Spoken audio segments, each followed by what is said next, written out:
your Nissan Sports Desk. I'm Keith Russell at Cowboys training camp. Some big news for the Cowboys today. Jason Garrett telling us that Randy Gregory is a go now in individual workouts. He was working out individually tonight at the nighttime practice as he makes his way back to the NFL after missing nearly the last 2 years. Also good news, the Cowboys leader on defense, Sean Lee, took part in his first full practice of training camp. The Cowboys know they need number 50 if they're going to go anywhere this season. Now, Lee, we know he is the heartbeat of that Cowboys defense, and he didn't wait long to make his presence felt early in the practice. He only knows one way to play, and that's intense. Lee says he wants to play in a preseason game because it's only going to help him get ready for the real thing. But he understands why the staff has been so careful with his usage so far.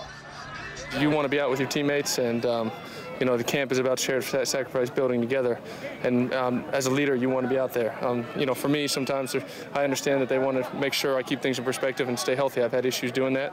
So trying to make sure we have a balance between making sure I'm practicing, I'm out with my teammates working, but also staying healthy. You want to be out and sharing every sacrifice with your teammates. And, you know, sometimes I have to change that because of some of the injuries I've dealt with. But, you know, hopefully going forward, I'll be involved as much as possible. Practice makes perfect for Sean Lee. It also does for first-round pick linebacker Leighton Vander.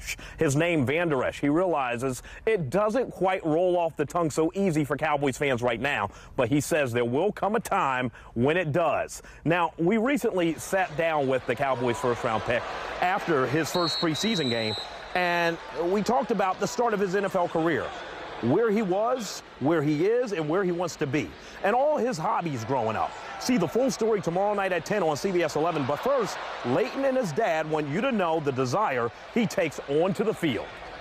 I'm never really satisfied until I have never been satisfied. I mean, I'm always trying to be the best, always trying to reach the absolute highest peak that I can. Working myself, working with my teammates, the whole entire team, the coaches, to make sure we have the best possibility to get the thing done. He wants to win, and he wants to bring home a championship to you guys. So he wants to see Dallas get another Super Bowl, 2 or 3 or 4 of them, and he is going to play his heart out for you guys. Time now for our postcard from camp.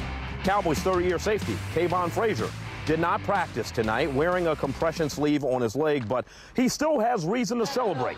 Today, Fraser turning 24. He says he loves that number because of his favorite player ever, and that would be Kobe Bryant. But he loves this point in his life a lot more than that. Oh yeah, man, it's a blessing, man. I couldn't ask for anything better right now. You know, God has definitely blessed me over this past couple of years, so man, I'm just grateful. No presents? Nope. From no one? Well, my fiance, she's in town with my daughter. She's been here for a couple of weeks now, so she gave me a little something last night. So Kayvon's fiance gave him a devotional book. The biggest present overall for them? Well, their baby girl, Callie. She was just born in May. Congrats to them.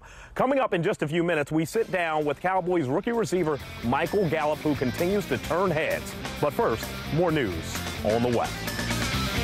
One of the most impressive young players so far at Cowboys training camp is rookie third-round receiver Michael Gallup. Did you see him gallop in for that touchdown against the 49ers a couple days ago? Well, the only thing he can't run away from is our own Bill Jones. What kind of expectations do you put on yourself? Expectations, you know, just be consistent. A lot of rookies, you know, there'll be some flash players, you know, go out there, have a good couple games, maybe a good few drives. But, you know, I just got to do that the whole year. Tell me a little bit about your family, the youngest in your family, right? You have a unique family, right? My mom, she adopted 6 kids. She got 3 from Africa, and then she got 2 from India, and she adopted me even though I was born in the States. That's how many she adopted, and then she had 2 of her own. What was that like? Because we different cultures in the same family. It definitely goes back to making sure you respect everybody, and what they come from, who they come from, and what they're doing. You were a four-sport star in high school in Georgia. Yeah. Do you think that helped you playing all sports to be the football player that you are today? I definitely think so. Playing all those sports, you know, I was never bored. What was your favorite sport growing up? My favorite sport growing up, I would definitely say basketball. You know, I always thought I was going to be a big-time basketball star. Then I got in high school, and I figured out I need to just do it as a hobby. I understand that the nickname that you've had a lot has been underdog. Is that fitting? Underdog? Yeah, I guess so. I've always been overlooked in, you know, a lot of cases. You know, I was overlooked, you know, coming out of high school, overlooked coming, you know, out of JUCO. You know, it's just how it is. I've always taken it on head on. It's been pretty much a good thing for me. It just makes you a little bit more hungry. You know, people don't see you, they don't know about you, so you got to put yourself on the map. All right, so that was Bill Jones with Michael Gallup, and as you saw against the 49ers, that dude has some giddy up. But Dan, here's the deal. Coach Jason Garrett says even despite scoring a touchdown in his first NFL game, he's not rolling around here on his high horse. He's the most humble dude you ever want to meet. Well, that's good. You probably shouldn't get too excited after one good preseason game, but the guy looks like he can do it. Keith, we miss you back here in the studio, man. Keep doing good work out there on the West Coast. Thank you.